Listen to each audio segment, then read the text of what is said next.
All attendees are in listen-only mode. Good evening, everybody, and welcome to this evening's webinar. This evening webinar is ADI Part 3 Changes, Part 2. And we have with us tonight two key representatives from the DVSA, who Lynne's going to introduce very shortly. The panelists from the ADI and JSC are myself, Ed Marshall, and we have Lynne Barry, our chairman, and also Nick Ibbott, our vice president. So I'll just hand over to Lynne to introduce Mark and John. Lynne. Thanks, Ed. Just to say that it's a pleasure tonight to have the DVSA on board our webinar. It's the first time we've done this, so we're hoping. We've got Mark and John there at the moment, so hopefully when I introduce them both, they will come on board.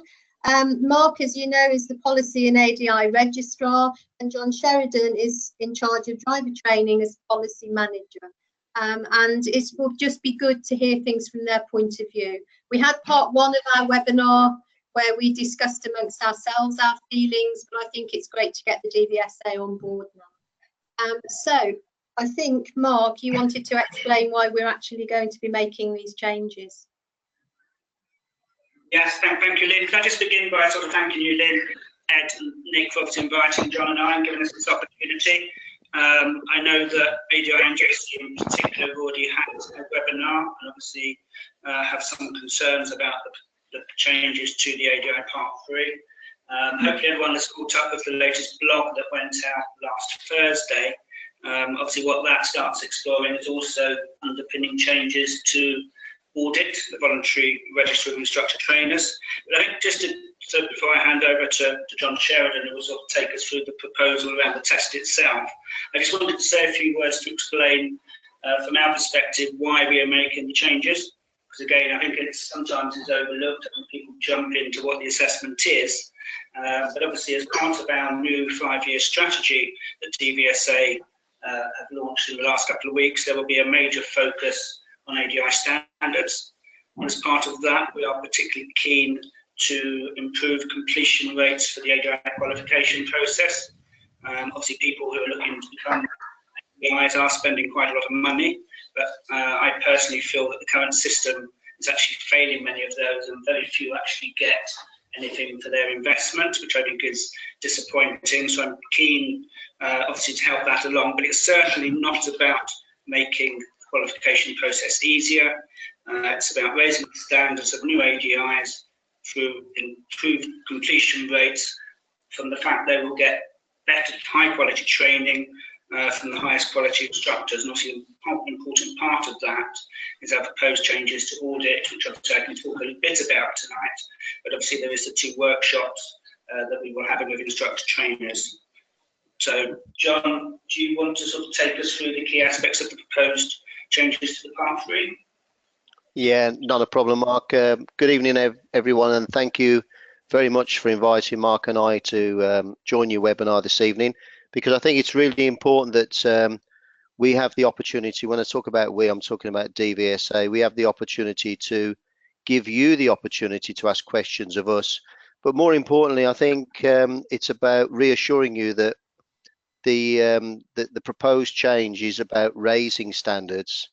Currently, thank you, Ed.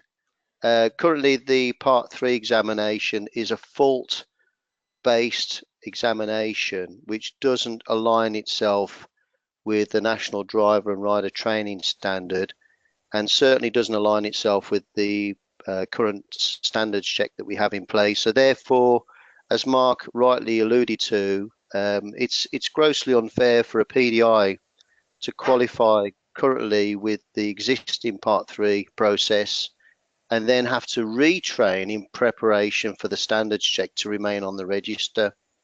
So it made good sense road safety wise that we aligned the process with the National Driver and Rider Training Standard, which is what we're actually doing on the 2nd of October.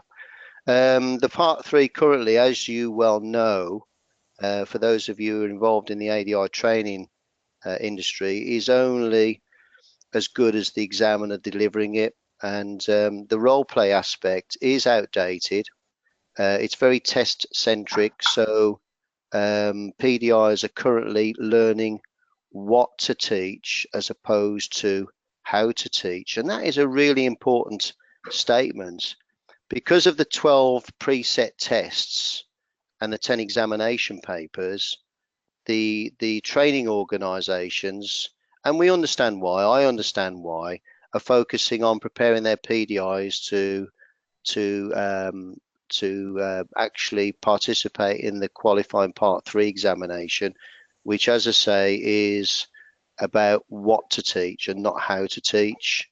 Whereas the standards check, as all of you will be fully aware of, having already experienced, I would like to think, the standards check as it currently stands, is about complying with the 3 main competencies: lesson planning, risk management, and the teaching and learning strategies, and evidencing and demonstrating the level of competence that you've got as driver trainers to justify a satisfactory outcome. So to sort of sum it up in a nutshell, the Part 3 going forward, as of the 2nd of October, will be, I believe, considerably more challenging. But any PDI hoping to put their toe in the water and preparing for the new Part 3 as of the 2nd of October will be heavily reliant on the skills and the expertise and the professionalism of the training organisations to help them prepare for that examination. So it is about raising standards, as Mark touched on. It is about fairness, but more importantly, it's about contributing positively going forward with regard to all that is road safety, and ensuring that PDIs and ADIs as a whole are better prepared for delivering what will be the new driving test from the 4th of December. So there's a correlation between what we're planning to do from the 4th of December with a new driving test, what we're already proposing to do with a Part 3 from the 2nd of October, and everything that interlinks with that. So hopefully that's not too long a winded answer. But it's an exciting time, I believe, for everyone to be involved in all that is driver training, because we're all playing a key role in, as I say, contributing positively, not only to raising standards of PDIs, but also contributing to the raising of standards of drivers in general and road safety as a whole. And that's really important. So hopefully I haven't put you all to sleep. Are you still with me? Still here, John. Just before we go, can I just sort of, on the back of what John has said there, I think there's a key point for me, both around the changes to the driving test and the changes to the Part 3. The changes to the driving test are aimed at making sure that people get more pre-test driving experience, and that training is opened up and is broader in terms of competence, but also in terms of the types of roads on which they drive. It's all about hopefully encouraging ADIs to take greater accountability for that training, and I see that very much applying also in the Part 3 and the instructor training world, where we want to put the onus on the instructor trainer to make sure that they do prepare PDI for new assessment. As John said, I think the fact that they will have to be able to demonstrate the 17 competencies for an hour will be challenging. I know we'll come on to that, I'm sure, as part of the questions, but I'm keen to make sure that instructor trainers, particularly in audit, set the high benchmark that we all want to see. Happy to talk about that, but I suppose, and that's where I do get a little bit disappointed personally when I see comments about instructor trainers who will try to undermine the system. I know there's always a risk that someone will do that, and I think there is whatever test you come up with, but obviously we have some ideas how we will identify that. We're keen to discuss those and what else we could do at the audit workshops or instructor trainer workshops on the 23rd of May and 2nd of June. Okay, thanks, Mark. I think sometimes it's perhaps the same as with learners. who just when they come along want to do it in the quickest time with the shortest amount of money involved. And I'm not saying that's the right thing at all, but I do feel that this is a bit similar in that some PDIs want to do this as quickly as they can, as cheaply as they can. And I guess that comes back to the trainers to be strong and make sure that everything is covered. It does, and I agree. And as part of that, I particularly want to talk to instructor trainers about how we deal with that front end first contact with them in terms of PGIs. That for me, that's about making sure they don't sign up before they've been given approval by DVSA that they're fit and proper.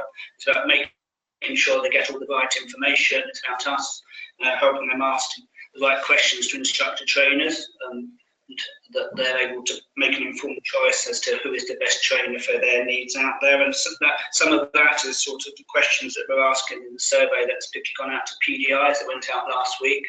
We are asking what homework they'd done before they chose a trainer, why they chose their particular trainer. Was it because they were local? Was it national reputation? What information they used? What information they would have found helpful? Whether or not it's met their expectations. We want to play that back to the industry to sort of help us sort of shape where we go next in terms of making sure that consumers put at the heart of that decision, because we want the right people coming into the industry, the right motivations, getting the right training, so they're actually there to keep this industry going forward. Because what we don't want to do is prevent people coming in. We don't want the industry to sort of dry out or reduce numbers by too many. Obviously, competition is healthy, and everyone would necessarily disagree with that. Market forces are important for government and ministers, and therefore consumer information and performance. It's something that ministers in particular are keen on, that people will make that decision. Okay. So, John, do you just want to sort of basically go over? This next slide is saying that there's no longer role play. Do you just want to sort of cover what, how you're expecting the PDIs to present for test then with a, as it says on here, real pupil? Yeah, this particular slide always makes me smile. I mean, I'm pleased that you use the word real as opposed to live. But yeah, one of the core skills of any ADI stroke PDI going forward is being able to source new business, new clients, new pupils. So it's about them attending with a real pupil, as you put on the slide, Ed. And as you rightly say, they can be a family member, they can be a colleague, somebody looking for some form of driver development, but the lesson itself has to be meaningful. It has to be specifically tailored to meet the needs of that individual. And that is really, really important. And there is no examiner on this planet that could actually role play that. And as we all know from our personal experiences with the existing Part 3, the role play issue is only as good as the examiner delivering it. Whereas in the new world, with the proposal of the new Part 3, it'll be more realistic. The PDI will have a golden opportunity to demonstrate his or her expertise, competence and confidence with regard to delivering a lesson specifically tailored to meet the needs of that particular individual. Client-centered learning is something that we've talked about many times. But I mean, I don't want to sort of preempt some of the questions, but the one thing about a lesson going forward with the new Part 3 is you may well have a pupil in line or in mind for the Part 3 examination itself. You may well have built up a relationship with that pupil over a period of time leading up to your Part 3 examination as a PDI.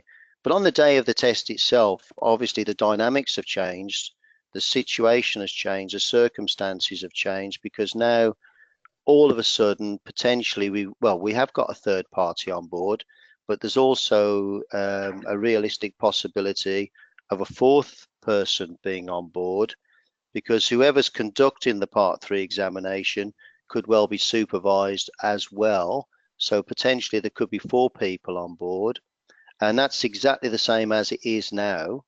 And that PDI needs to rise to that challenge, needs to be able to cope with those pressures, also needs to be able to provide the reassurance to the pupil stroke client, and ensure that learning takes place, but more importantly, that they fulfill the requirements of the 17 sub-competencies, which, as you can appreciate, everyone, is jolly challenging. I mean, we have ADIs who are incredibly experienced who do actually fail the standards checks. So the PDI taking the part 3 will also have that that challenge to overcome, and that's where I believe the preparation with regard to training and development for the part 3 is so important.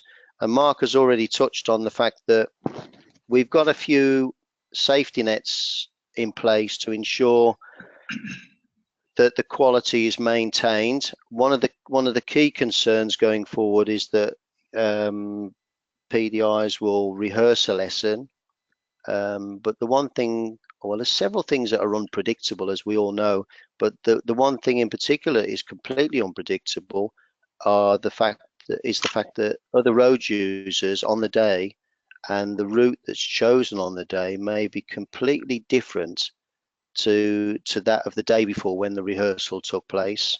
So it's about the PDI being able to adapt to the conditions and demonstrate that level of expertise, that level of professionalism, and all the skills and tools of a driver trainer, whether that be EDP, explanation, demonstration and practice, whether that be using the scaling method, whether that be giving full talk through or just some prompts, whatever the tool that they decide to use, it's whether they can actually deliver those skills on the day of the part 3. And that's not only from a teaching and learning strategy point of view, it's also managing the risk and ensuring that the lesson planning goes according to plan, because they too will need to adapt the lesson should that pupil perform differently on the day.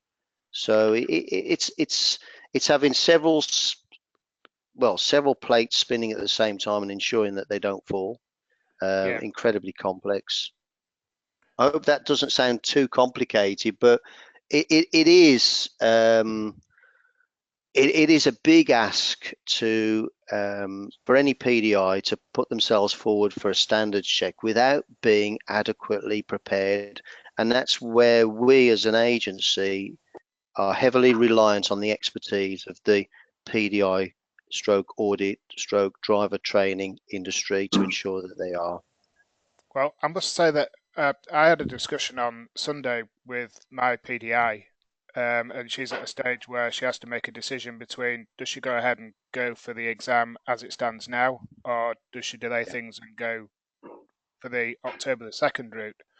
And with a discussion, we've sort of come down to the fact that she's going to opt for October the 2nd, and after that, purely because she doesn't like role play and she's finding it really difficult and hard to get her head around role play. And as soon as I said it's going to be a pupil that you're working with, such as Paula, who she's already got that she's training with, because I encourage people to already, when they're partway through the training, to get somebody and start practicing things with them. And she was over the moon that she could actually take Paula on the test, because she said she knows her. It's just a few of those points that you've said have really rung home about how she will then be able to feel more relaxed, feel more at ease. She's not having to put an act on and she's not having to think, oh, what's coming next, because she sort of knows what Paula will do. And yes, there are chances that Paula could do something different given the situation that comes up and knowing that she's got somebody else in the car. But it was quite interesting, and that's the first conversation I've really had so far, because she's the first one I've come across that I can talk about the changes that are happening.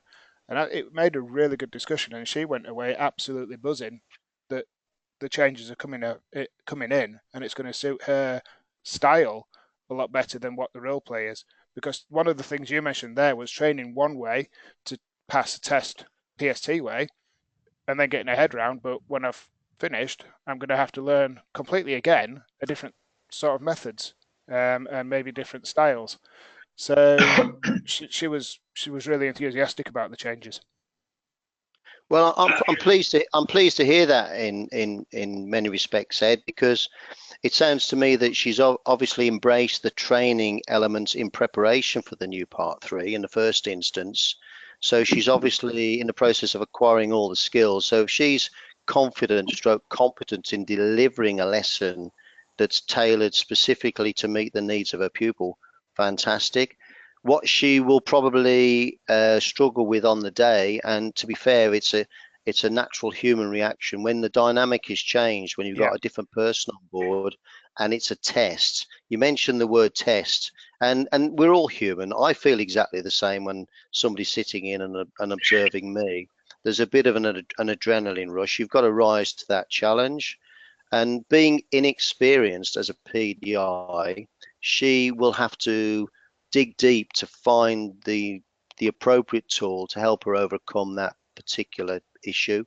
Now, on the day also, there's every likelihood, Ed, that particular pupil may well be a different animal, and I don't mean that in a derogative sense, but you know, tension, nervousness does play a key role. Well, so we'll the standards check. We come across that, you know, when we prepare what used to be tech test. As soon as we go with the pupil, the pupil that you would have acting normally behavioural ways, you get somebody sat behind them, and no matter how much you explain, the person's not looking at you, they're looking at me. It still makes them react in a different way. Absolutely, just something as simple as looking in the mirror and seeing a head behind the driver's seat. So if that pupil then starts to behave differently, and the original lesson plan isn't going quite to plan, if the PDI persists with the original plan, then obviously the examiner will have evidence that the PDI hasn't adapted the lesson to meet the needs of the individual, and then there is a domino effect with the three main competencies. So as you can appreciate, this is not a walk in the park. And one concern, and I think you touched on it earlier. I mean, Mark mentioned it in his initial speech. This is not about cost cutting. He did touch on the fact about fairness and making customers making a more informed choice about which trainer they go with. But this is not about watering down standards. This is not about increasing the number of PDIs who successfully complete a Part 3. This is all about raising the quality of ADIs and ADI driver trainers, nothing other than. So this is a big deal for DVSA, and I personally am quietly excited about the process and the future. And I've gone on record of saying that if this was about anything other than road safety, I wouldn't be speaking to you ladies and gentlemen this evening, because that's not what I'm about. That's not what Mark Magee is about. That's not what DVSA is about. Yeah, thanks for that. And we have somebody else. Yeah, go on, Mark. Sorry. I just want to say a couple of very quick things before we move on to questions, because obviously conscious that John and I have been speaking for a lot. I know it's our opportunity. I very much welcome the fact that you had that discussion with your pupil in a client-centred way and enabled them to make up what was suitable to them, as opposed to what the trainer may have thought was best or wanted. I think that's quite important. And secondly, I think we discussed this when I had the first and second sort of smaller meetings with some of the audit trainers. It's essential that as soon as somebody starts the qualifying process, they start thinking about where they will source a pupil from, not wait till the week before the test when they know that they will need a pupil. Now, qualifying to run a business, they will need to find pupils once they've qualified. So I think this is an important part of how we help them to do that through those discussions, through the instructor trainer workshops. We're keen to help those who perhaps think they'll struggle to find a pupil with some ideas as to how and how other trainers have gone about it. So for us, obviously, I said that we'll continue to engage with the industry between now and October and, of course, beyond. And I looking for this sort of opportunity, obviously to answer some of your questions, but also to take away some of the ways that we might be able to help others. There's some experienced trainers, no doubt, here who will have their own views, and obviously we're looking forward to getting them at the workshops. Yeah, it's something that I'd have discussion with my PDIs right from the outset is what's their business plan? Because if they haven't got a business plan, then, you know, what are they going into? It's not just a case of getting in a car and teaching somebody, because they are at the end of the day going to run a business, and they have to go look into all the advertising and how the sourcing, where the pupils are going to come from. So we start in when they get into part 3, I already start getting them to source that sort of idea out. And start getting them thinking about how they're going to build the business from that part when they get into part 3. And I think that's an essential part of actually becoming a PDI, is actually looking at how you're going to run the business, not only just qualifying. I agree, and I think that's the message we want to get across to people before they apply. Because obviously, I suppose what I tend to see as registrar, that are those at the first application stage which are refused. And generally, when they write in, they will say, "Well, I enjoy driving." But obviously, that's not a reason to be an ADI, and it doesn't make for a successful business. No, and we actually have. Questions, Ed. I'm just a bit aware of the time. Just going to say that we've had one of the trainers actually say they've sort of come on with the point that I made. They've got a few ADIs that they've had a discussion with, and they're delaying their part 3s too. So there's not just myself who's got them delaying. And is that for the same reason? For the same reason? Could you answer that one, please, Lou? Yeah. Is that for the same reason that I've discussed? We'll get an answer on that, Mark. Okay, that's fine. Those are the first 2 questions that we've got from our members, and what it's really doing is it's really looking at how the new test will make sure that the broad curriculum has been covered, and what measures might there be in place to ensure that that's been met. John or Mark, which of you want to cover that?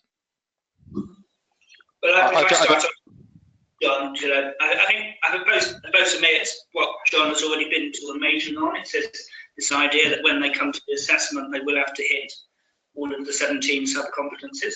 So in terms of depends on how you describe the broad curriculum, obviously what we're looking at really is the National Driving Rider Training Standards and the learning outcome of that. That's what feeds into the standards check, which will feed into the part 3.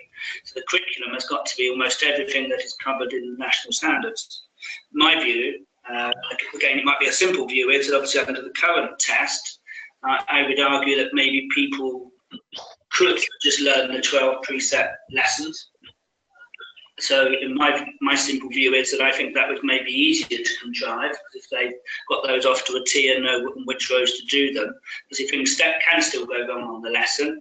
I know we had this discussion when we first introduced the standards check in the client centre as well. If something goes wrong on that lesson, is the ADI expected to deal with it? Of course they are. If it's high risk or critical, they actually pull up to the pupil and actually deal with it, then obviously we still want them to do that, because the core competencies are still interwoven into those 17 competencies that John has already spoken about. Thanks for that, Mark. Have you anything to add to that, John? Would you like to add anything to it? Yeah, absolutely. I totally agree with what Mark's just said. I mean, sadly, the current system is about learning and preparing for the 12 preset tests and the 10 examination papers, which is all about what to teach, and sadly doesn't deal with how to teach. And the new part 3 going forward will be more about, will be about the hows as opposed to the whats. Interestingly, the question, please ask Mark, what measures will be in place to ensure that candidates have trained. Well, if I could sort of turn that on its head and ask you, Ed, possibly, what measures have we currently got in place to ensure that every PDI has covered all 12 PSTs? You know, sadly, we haven't got anything, Ed. But going forward with the new part 3, what is really positive and reassuring is that we will, with the new part 3, in the first instance, we will be monitoring and making the trainer more accountable for the quality that's been presented for the part 3, in as much as we'll be recording the PRN number of the trainer. we'll be recording whether the trainer actually sits in and observes and participates in the testing process. We'll also be recording whether the trainee, the PDI, attends with a logbook of personal achievement.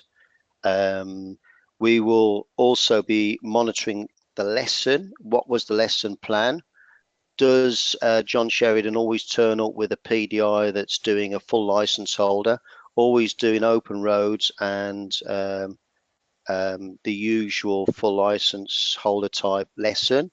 And once we've never really done that before, so this for me is like it's a breath of fresh air, because we will be basically analysing and obtaining more meaningful MI to ensure that standards are being met. And you could turn around and say, well, okay then, John, so if you find out that John Sheridan has presented 2 PDIs each time they've attended, and he hasn't sat in on the test, he hasn't presented his PDI with a logbook, on both occasions it's always been a full license holder, on both occasions he's always done the same lesson plan, well, the alarm bells are going to start ringing, and we are going to be knocking on his door to find out what he's doing, why he's doing it, and what we can do to encourage him to ensure that he is operating more professionally and ensuring that the standards are being maintained. We've never done that before, and if you look at the, as I say, the existing Part 3, we certainly don't do that now. So if anything, going forward, the new Part 3 will certainly be more robust, and we as an agency are certainly taking more responsibility to ensure that the quality is being maintained, and that responsibility is going to be equally shared by ensuring the trainer is more accountable, and that's a first, Ed. Yeah, it's okay. In terms of identifying that, we are intending to move to a dedicated resource for ADI testing. So obviously at the moment, many ADI examiners will do both license acquisition and ADI. They will be dedicated to ADI work, so therefore they will be seeing the same trainer more frequently and more likely. But obviously we will also, John mentioned there, we'll ask about the logbook on test, but obviously we will also, certainly for those in audit, be writing out on an ad hoc basis, asking to see the records either from the trainee, from the instructor, or both. Certainly adopting a risk-based approach, focusing on those where we may have concerns or where the information may be suggesting that we should be inspecting more often, possibly even unannounced visits. I think the agency do that in other areas. In the operator licensing world, they started doing it in the CBT world, as it's not necessarily easy to do at the ADI level. But if we know that an instructor trainer has got a trainee or whatever, rather than telling them we want to come and inspect, we're trying to do it a bit more unannounced or very, very short notice. Because obviously it all comes down to documentation, particularly logbook will be an essential part of it, but it's not the only document that we would be interested in, but we'll be wanting to hear both sides of the story and not just speak to the instructor trainer. right. Interesting. So yeah. can I ask if you are aware of any proposals of what you would do if you then found out that this particular trainer was, in your opinion, sort of trying to pull a fast one, and as you described, John, sending somebody up in the morning, a few days later send another candidate up and they're doing exactly the same lesson plan. So what measures would DVSA be thinking of taking against that trainer? I think for me, Nick, there's two. Obviously, if someone is doing that within audit, obviously that's different from somebody outside. But I think where I would want to get to is moving into sort of fit and proper territory. That if someone is, particularly if someone's taking money for this service, I know some people try to argue that any instructor trainer industry is not regulated. That's probably right to some respects, but they are ADIs. At the end of the day, if they're an ADI, they know that they are approved to provide a service, the right standards. If that is not happening, I think I would be wanting to go down the fit and proper avenue in terms of evidencing that what they're doing is not to the right standards, whether or not they are taking money and not delivering the training that they should for that money. If they've got documentation which says, and we will provide the full syllabus, that they're found out not to be, I don't see that as being a lot different from somebody who takes money for driving lessons and either fails to deliver them or doesn't. Where I've successfully removed somebody from the register before, and I've got 2 others going through the pipeline. So for me, I think I want to have a discussion with the tribunal about fit and proper, as there might be some slightly different cases here, which are not necessarily around convictions as such, but obviously around the actual way that they are servicing their consumers. Right. Okay. Thank you. Thanks. Thanks, Mark. Lynne, can you? I've just got quite a few questions coming there. Can you just? I'll put the next slide. I was going to say, put the next questions up, and we can next start looking at them. there, Lynne. So, John, the next question is, why can't the training log be a compulsory part of the testing, or will it be? Because we've always said at the NJC that the training log, which is kept, will be absolutely essential in this new Part 3. I mean, I do know. Go on, Mark.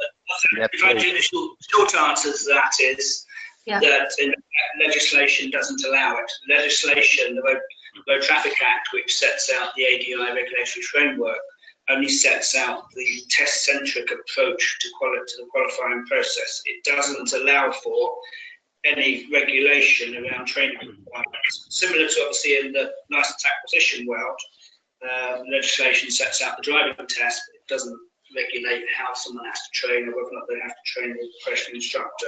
So the short answer is it cannot be made compulsory part of the test because the legislation doesn't allow it at the moment. There is a power in the Road Safety Act, which I think most people will probably be aware of, but obviously with the Road Safety Act, what that in effect means to switch that on, you would have to replace the whole ADI regulatory framework, which means we need to look at the whole sort of top to bottom how it works. And to be honest, I think the likelihood of that happening in the next few years, given that lawyers will be tied up with Brexit, is pretty remote, I think. So obviously what we're looking to do is certainly through audit, and I think where we want to get to is that we want audit to be the club that everyone, or all of the good trainers want to join. We want to encourage them into audit. I know that in the past people have been in and out and have been a little bit disappointed. I think we've got to put that right. But I think we can only put that right. Obviously, DVSA need to take the lead, but we want the instructor trainer industry to work with us to make sure that that happens. And then it comes down, as I said earlier, to consumer information. Those who are not on audit, we will try and make sure that consumers always go to audit first, as we normally do with ADIs when they fail the standards check. The form actually says we recommend you go and seek advice from an audit trainer. So are you saying that the training log could be compulsory as part of audit then? Well, I certainly see it as being a condition of being on audit, yes. Well, in effect, current conditions require a record of progress to be maintained. So there will be something, obviously, I think it's up for discussion as to whether or not there is a logbook that we put together. Obviously, we've been given some thoughts about it internally, but obviously we know that some trainers will have their own versions, whether or not there's a right or wrong version. So I'm not sure whether we'd want to stipulate it has to be this version, but again, we want to make sure that whatever people are using has got the right content in and matched to the standards. And that's something we can probably talk about at the workshops. Yeah. Mark, could I just ask, there is, when you are on a pink license, the logbook that has to be signed off by the trainer and trainee that they've met the 40 hours. Is there nothing that could be changed with that to sort of fit in with it? Because there must be some sort of legislation there for that. Well, there is legislation. Obviously, the trainee licence is set out in section 129 and there's specific conditions. And again, if we wanted to amend that, we may have to, depending on what it is, either change the primary or secondary legislation. So, and again, if we switched on the Road Safety Act, that actually removes section 129 of the Road Traffic Act. Sorry, not to get into legislation here, but it would actually switch off the trainee licence. So there are some conditions about that. And again, we have been enforcing the training licence more strictly, certainly over the last 6 months. And we're already on that random ad hoc basis. If we have concerns writing to the trainer or the PDI to ask for records or to question how did you manage to do all this training in 2 days or whatever. Those are the type of questions. But it's something that obviously we're happy to have a look at. As I say, in terms of what flexibility we've got, we have to work within the wording of the existing legislation. It doesn't mean there might not be some things where we can tweak or require. And again, for those in audit, if we wanted to make it a condition of that, then obviously it would be done, but obviously not in legislation, but it would be a condition and we would enforce it. Right, lovely, thank you. Okay. Should we have the next question, Ed? Yeah, just there you go. This was the one that came in from one of our members, Mark. Why can't the Part 3 test have the option of an examiner playing the role of pupil and still allow for CCL to be used? I think can I come in on this one? I think it goes back to what we were saying very early on in the webinar this evening, that the Part 3 has served us well over the years, but sadly the Part 3 and the role play is only as good as the examiner delivering the role play itself. Whereas the new Part 3 going forward, as we've already established, will be about a PDI evidencing that they're competent within the 17 sub-competencies. So to have an examiner role playing in the middle of a new Part 3 is not realistic. It's moving away from the realism of delivering what would be, as Ed said very earlier on, his PDI was more comfortable at the prospect of preparing for a real meaningful live lesson with a real pupil, as opposed to dealing with an examiner playing the role of a pupil. So it gives the PDI more opportunity to deliver that level of competence. And it's just raising the bar, Lynne. And sadly, we do get complaints about Part 3s and examiners role playing and them being uncooperative, unrealistic, not being particularly cooperative with regard to the level of instruction that's been delivered to them or at them. So, moving forward, as I say, it served us well, but the new Part 3 will certainly do what it says on the tin. Can I just ask a question on there, John? Please. Yeah. This is sort of related a little bit with the standards check as well. There must be times when there's an ADI turning up that says, "Oh, my pupils let me down last thing. They've not been able to do it. They're poorly, whatever. They've got the nerves and they won't attend." We see that quite commonly, that some ADIs are struggling to get a pupil to come the day before because they've just had somebody cancel suddenly. Now, I know there's the option of having 2 or 3 candidates there ready to step in, but if all else fails, would there not be an option that maybe that role play could be done then if that failed, or do you think that would be then abused too much? No, we used to do the role play check test back in the day, and I remember it quite vividly. But as an ADI, it's a responsibility to ensure that you're demonstrating your ability to remain on the register. So I'd always have a plan B. So if your pupil should let you down, you've got somebody else to fall upon. But the other thing, Ed, I've had it said to me in the past, I'm sorry, John, but my best pupils let me down today. I've had to bring John Sheridan along, who is not very good at all. Well, that, to be honest, I firmly believe that, the more challenging the pupil, the better it is for the ADI. So it's about having a plan B in place. Yeah. But again, it goes back to what you touched on very early on with the PDI and sourcing a pupil. It's about planning. It's about having an understanding of the business and the responsibilities as a professional ADI and what you need to do to remain registered on the ADI register. It's about taking ownership and responsibility and ensuring that you don't put yourself under that pressure, but we need, and it is the right time, and I'm not trying to sell it to you, I believe it's the right time to move away from all that is role play purely and simply because of the National Driver and Rider Training Standard and all that we've got within the current standards check process.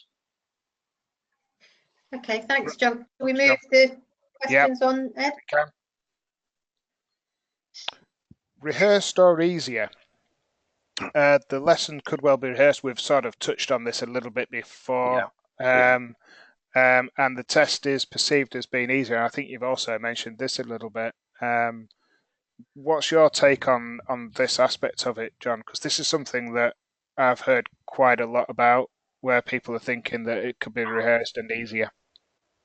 Well, let's go back to your PDI as an example, Ed, and what she said. It was a she, wasn't it? Yeah, it was. Yeah. She said that. She said she was feeling more comfortable at the prospect of delivering a lesson to a real pupil on the day of a Part 3. I don't think she's fully appreciated the challenges with somebody sat in the back and potentially the fourth person sat in the back. But we'll park that for one moment. Pardon the pun. But the bottom line is, when you talk about easier, Mark Magee mentioned that the 12 preset tests in effect are actually easier to rehearse because the examiner cannot test outside the preset test descriptors.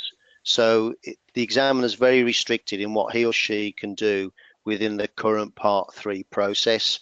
But in the new Part 3 process, we've already mentioned the 3 main competencies and the 17 sub-competencies. And I also mentioned very briefly that the one thing that is, well, actually, there's more than one thing. I'm going to contradict myself. The pupil on the day might be a different individual because of the change in dynamic. The PDI will have to adjust his or her training techniques to accommodate those challenges from that PDI's change in behavior. But the one thing that PDI cannot predict, regardless of how many times they've gone round the route the day before, decided what they're going to do, where they're going to do it, and how they're going to do it, is the unpredictability of other road users on the day of the test itself. And that is so key. And also, whilst I'm on a roll, how long have we got? Got about an hour? Okay. But if you get somebody coming up and, okay, I'm going to give you a hypothetical situation. A PDI decides to bring a full license holder up and decides to do a motorway lesson. This is the one that's often leveled at me. So you get on the motorway, the driver drives perfectly well, the PDI sat there and doesn't have a lot to do apart from talk about the varying traffic conditions, the odd change in speed limit potentially, but there's no meaningful lesson or learning taking place. Now, if the PDI doesn't change the original lesson plan because of that pupil's performance, first and foremost, you've got a chunk of evidence there that the ADI hasn't adapted the lesson to meet the needs of the individual. That in itself is a weighty piece of evidence which will have a knock-on effect for teaching and learning strategies and risk management, and as a consequence would be a negative outcome. So like I said very early on in the conversation, this new test is not, with a capital N, an easier option. If anything, it's a considerably more challenging prospect, because as I also said, the PDIs will be heavily reliant on the expertise of the driver training industry to ensure that the PDIs have got all the skills, the knowledge and understanding to deliver a meaningful lesson confidently and competently on the day of their Part 3. Yep. Right. That's the case for the defence, Your Honour. Thank you. Thanks, very well John. put as well. Thanks, John. Right. You're welcome. PDIs who want to find a real pupil are more likely to consider having a trainee license, so the number of these could potentially rise. I think that's one for Mark. Yes.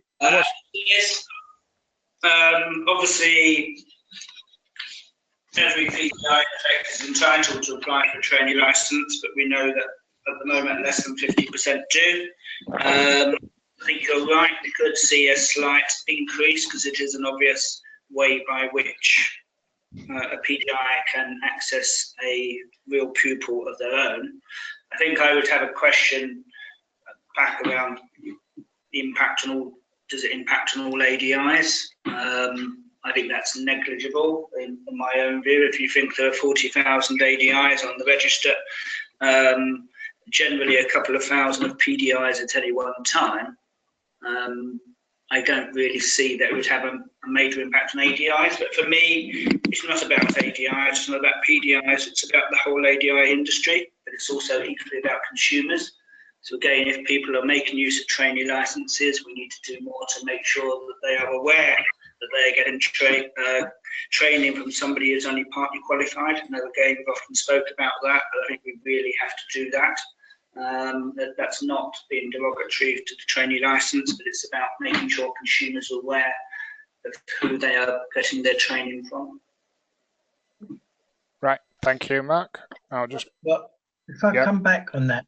So you mentioned, Ed, about the form of 40 hours, and then that has to be signed off to get the trainee license. Yeah. So how is that going to work now? Because those competencies down the side of crossroads, turns in the road and other manoeuvres that they sign off and say, yes, I've done this, I've done so many hours on that to make up those hours. How is that going to change now then, Mark? At the moment, we are not proposing to change that, because I think our view is that, in effect, the core competencies and the scenarios that are set out on there and in the precept tests, to be honest, are still valid. We just don't think that's the way the assessment should go. We still think that as part of the training, people should be looking at those scenarios, because obviously they are typical situations that they will face on a daily basis. So we're not planning to change that at this stage, but we will be in discussion with those who use trainee licenses to see what else, whatever evidence or information, or how they're proposing to work them into their logbook or their recording of their evidencing. They've not only covered those, but they've covered the theoretical side around the teaching and the lesson planning and the risk management, of what we've been speaking about for the last hour. But the forms itself, the requirements are set out, as I said, in legislation, and therefore we only have so much that we can play about with. But again, keen to explore as part of the workshops how it may work for individual people and what else we should be looking for. And would you still stick to a strict 6 months? Well, the legislation refers to 6 months, so that is where we are. Obviously, it's already my decision as to whether or not I allow a second. It's already done on a case-by-case basis, and that will continue to be the same. I think, obviously, what I've been looking for is trying to get a feel for. Obviously, the reason I asked earlier, Ed, is when some other trainers have said that they were going to delay their test as to whether or not it was because they needed additional training. Was it like Ed's pupil where they would feel more comfortable and they prefer that, or exactly what is it? I have said that on a case-by-case basis, I would consider the impact of the changing of the test. Obviously, can't be black and white and say the impact will be X or Y. We consider it on a case-by-case basis. But whether or not I allow a second trainee license will certainly be dependent upon how they've used the first. So I don't see that changing. Okay, Nick, thanks. Nick, can I come in there if I may, please? Certainly. The 40 hours that you referred to is a minimum. So I think it's really important to say that, you know, if you believe that your PDI needs more than 40 hours, bearing in mind, please, that I also mentioned that going forward, trainers will be held more accountable for the quality of PDI that's attending for Part 3. So it's in the training industry's interest to ensure that any PDI that's been presented for Part 3 is fully prepared for the standards check stroke Part 3. That's really important. And hopefully that gives you, again, some additional reassurance, because the ADI 40, as Mark's already touched on, you know, we're sort of limited as to what we can do, because it does focus on the what's as opposed to the how's, and we are heavily reliant on the expertise of you guys to ensure that each PDI has the necessary competencies, skills, knowledge and understanding to be able to deliver that meaningful client-centered lesson. Lovely. Okay, Thank thanks. you. Is this Sorry. the last question then, Ed, coming up? There's the last one. Can you just Okay. do that, Lynn? I'm just. Yeah, well, the larger organisations will be able to cope with the changes. Some smaller sole operators have expressed concerns to us about their ability to manage the changes. Will they be able to cope, do you think, John?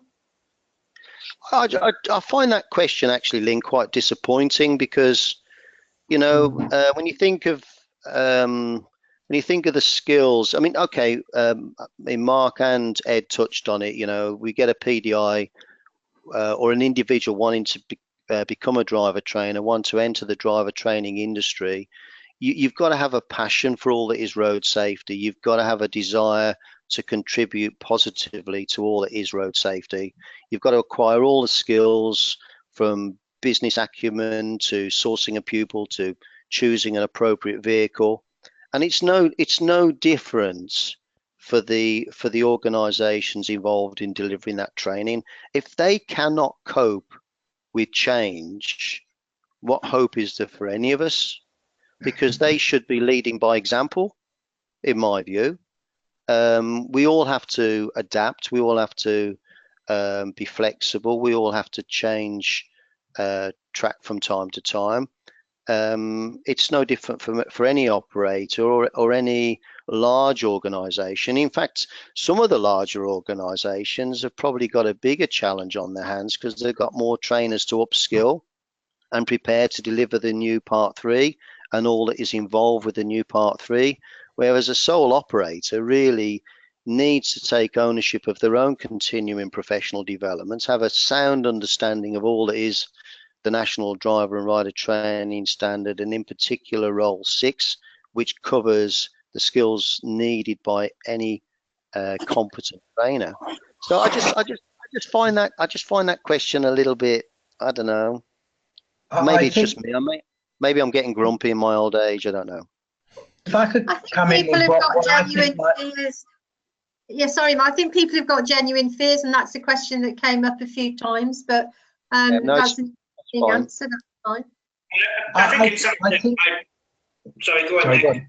No. Well, I think what might be behind that question, although I do think it a bit strange, is that some sole traders may just do training and don't have a learner driver base. And I think that could be where their concern is, as opposed to a larger organization, which of course do or would normally have learner drivers as well. I appreciate the person can take up anybody, but it's not quite the same thing. So that's where I possibly see that concern. Personally, I mean, I do both, so it doesn't bother me. Yeah. Can I just comment on that? I take it. Can I just comment on that? Because actually that has come up in the questions. Somebody has alluded to the fact that they don't have any learners at all. And let me just fetch this question back up, John, and I'll. My mouse doesn't want it to work at the moment. There we go. A lot of full-time trainers don't teach real learners. You've made comments tonight regarding full license holders. What advice do you have for us that don't have learners? So that's what one of the trainers has put there, John. Okay, I think that's a fair question. When we're looking at this might sound a bit of a pun, but planning the driver training experience and all that involves, because you get 2 years from the date you pass your Part 1. So when you take your Part 2, you know, the majority of us have got extensive families, young adults within that family who are possibly coming up to the driver training age. So it's about having a plan in place in time in preparation for your Part 3. Now, if you definitely cannot source a real learner driver, so to speak, then you need to have a plan in mind that will be advantageous for you on the day of your Part 3 to enable you to be able to evidence the core skills to get a satisfactory outcome on the Part 3 stroke standards check. And that's really important. So it's about thinking outside the box. It's about planning ahead for your qualifying process. And ideally, it would be helpful if you did have a learner driver. Now, going back to the sole operator, Ed, how does the sole operator source the would-be PDIs of the future? I can answer so that one. Because there's a similar skill involved, isn't there? So if the sole operators advertising their skills and their services and attracting the interest of would-be PDIs going forward, why can't the sole operator pass on those skills to the would-be PDI to source a learner driver or somebody willing to help them out with the Part 3 qualification as and when required? Well, all the PDIs that I've trained, I've never donated a pupil to any of them. And I predominantly used to do learner drivers. I've moved more into the fleet market at the moment, but I make it their job to source their own pupil. And I put the responsibility onto that person to actually do it. And if they haven't done it, I'll then help them and suggest ways that they might be able to do it. A bit of local advertising. How will you do it when you've actually got qualified? And I've never had anybody not get a single one, but most of my PDIs have had 3 or 4 learners that they've been doing for free. Excellent, Ed. I couldn't agree more. That's good forward planning. Tonight, though, is that we've got some different ideas coming out, and I think that's good for the people listening. I'm just aware of the time. Right, I'm aware of time. Yeah. Sorry, go on, Mark. If there's extra questions, we have things. Sorry, Mark. Sorry. I was just going to say, obviously, I'm particularly keen that this is the sort of discussion we have at the workshops, because obviously I do see those as ways of helping people. You know from the meetings that obviously we had some singleton trainers who had their ideas. They had no problem sourcing pupils, but obviously we want to help share those ideas. But I suppose for me, obviously we spoke about role play, and it might be one for another day, but if for those who cannot find a pupil, does that mean that they are role playing all throughout the process, and the first time that their PDI may have a live lesson is when they qualify? Possibly, yeah. Okay, just do you want to just put very the quickly. Details of the meetings up? Yeah, I will do. I'll put those up so people can have a read of those. Just very quickly, I've just been going through some of the questions, and there's a few questions that refer to things that we've talked to tonight. The PRN number has come up a number of times within the questions. What trainers are putting here is that you don't necessarily have to be an ADI to train Part 3. So the PRNs aren't going to be available for those. And is it going to be something that, my question that I'd add to this is, how are you going to collect the PRNs? Is it something that the trainer is going to have to put their PRN on the application for a Part 3? Mark, I'll put that one to you. It would certainly be included on the new assessment form, and again, referring back toward it, there would be an expectation that to be in audit, it would be a requirement that goes on to that form. Obviously, to those outside, we'll be in exactly the same position, probably where we are with ADIs, and I think we stress certainly to NAS, so that if an ADI is continuously taking the certificate out the window, my view is that I have to treat him as being high risk on the basis that I don't have management information. And it will have to be the same with instructor trainers, as we will be adopting a risk-based approach to our targeting. And obviously they can be expected to be looked at more closely and visited more frequently. And what about trainers that aren't registered as an ADI, Mark? When you say, I suppose I struggle to get my head around this a little bit. I sort of understand what you're saying, because what you're saying is that obviously teaching someone to drive is regulated, but not teaching somebody who's going to teach somebody to drive. I think I need to get my head around that one, and it's something that obviously we said that we would come back on any particular questions in writing that we didn't quite answer. And I will want to think carefully about that one, because again, this is about consumers.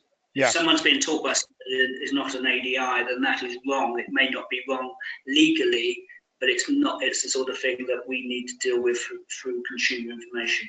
It's as simple as that. If someone's handing over their £2,000-3,000, somebody who's not even an ADI, they're almost throwing it away before they start. And I know it's buyer beware, but obviously that's something we've got to put at the top of our list in terms of questions to ask. Okay, right. Thanks for that. So what we're going to do then, Ed, is to send a list of any of the other questions to Mark and John, and then we'll get back to people and let people see those answers. Yep. Yes. And obviously, is there anything else, Mark, you want to tell us about the 2 meetings? No, obviously you've got 2 things. Obviously the surveys went out last Thursday. I've not had a chance to check today. I know that we sent out surveys back to instructor trainers, but we also this time went out to PDIs and also specifically went out to what we refer to as recently qualified ADIs. It's in effect any ADI who has qualified since we introduced the standards check.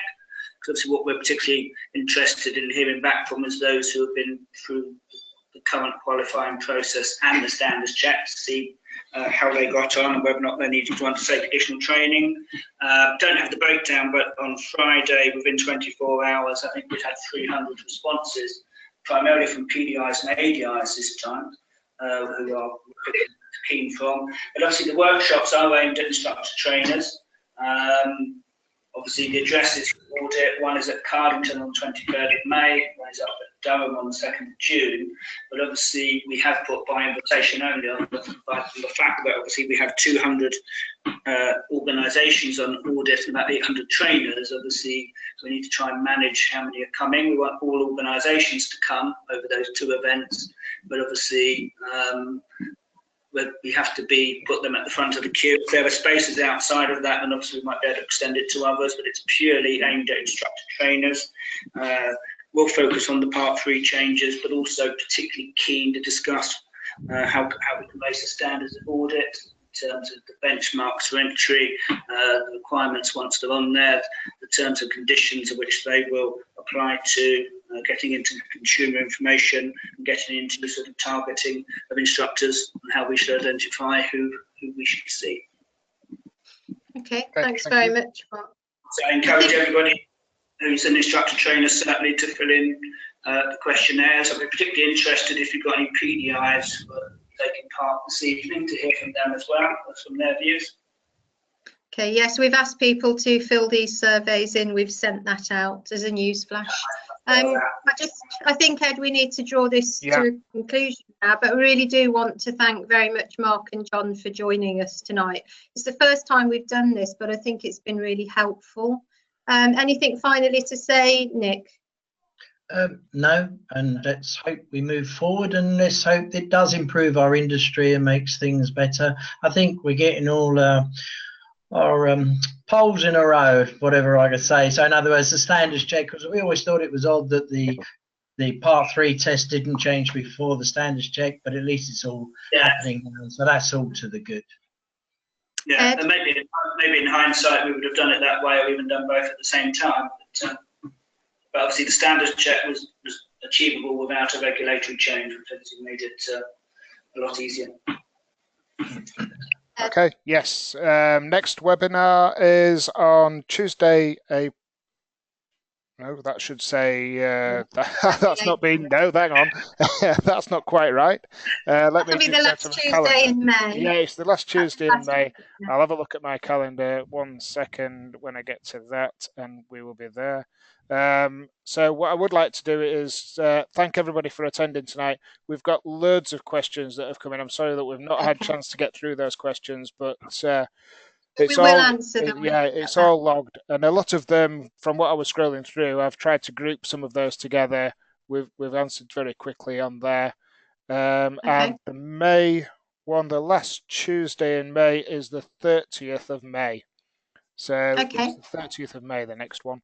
We're going to see what responses we get from this, I think, and then we'll have a think about what we actually do for the next webinar, maybe from the responses that we get from this.